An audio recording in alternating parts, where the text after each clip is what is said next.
Hello children, welcome to another chemistry class. It's me, your Joshi sir. Okay children, it is a continuation of our previous class.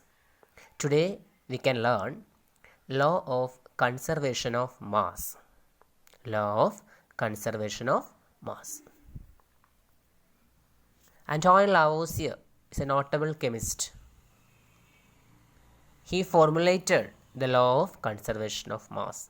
Who formulated the law of conservation of mass? Antoine Lavoisier, the notable chemist. He formulated the law of conservation of mass. Okay. I will explain law of conservation of mass. Matter is neither created nor destroyed during a chemical reaction. Matter is neither created nor destroyed during a chemical reaction, but it changes from one form to another. Matter is neither created nor destroyed during a chemical reaction, but it changes. Matter changes from one form to another. Here, the total mass of the reactants is equal to the total mass of the products. What do you mean by law of conservation of mass, or state the law of conservation of mass?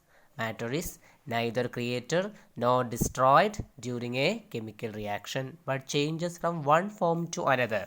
One form to another means, example, carbon burns in oxygen to form a gaseous compound carbon dioxide.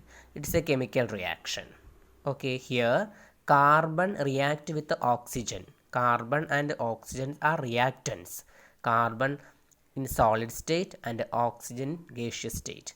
The carbon solid state is react with the oxygen in gaseous state. Carbon and oxygen react to form carbon dioxide. Here the product is carbon dioxide is a gas. Here matter change from one form to another. Matter is neither created nor destroyed during a chemical reaction. Here the total mass of the reactants is equal to the total mass of the products. Now I will give the more explanation of law of conservation of mass. If A and B react to form C and D, according to law of conservation of mass, mass of A plus mass of B is equal to the mass of C and the mass of D. That is total mass of reactants is equal to the total mass of products. Example, in your textbook, sodium chloride react with silver nitrate to form silver chloride and sodium nitrate.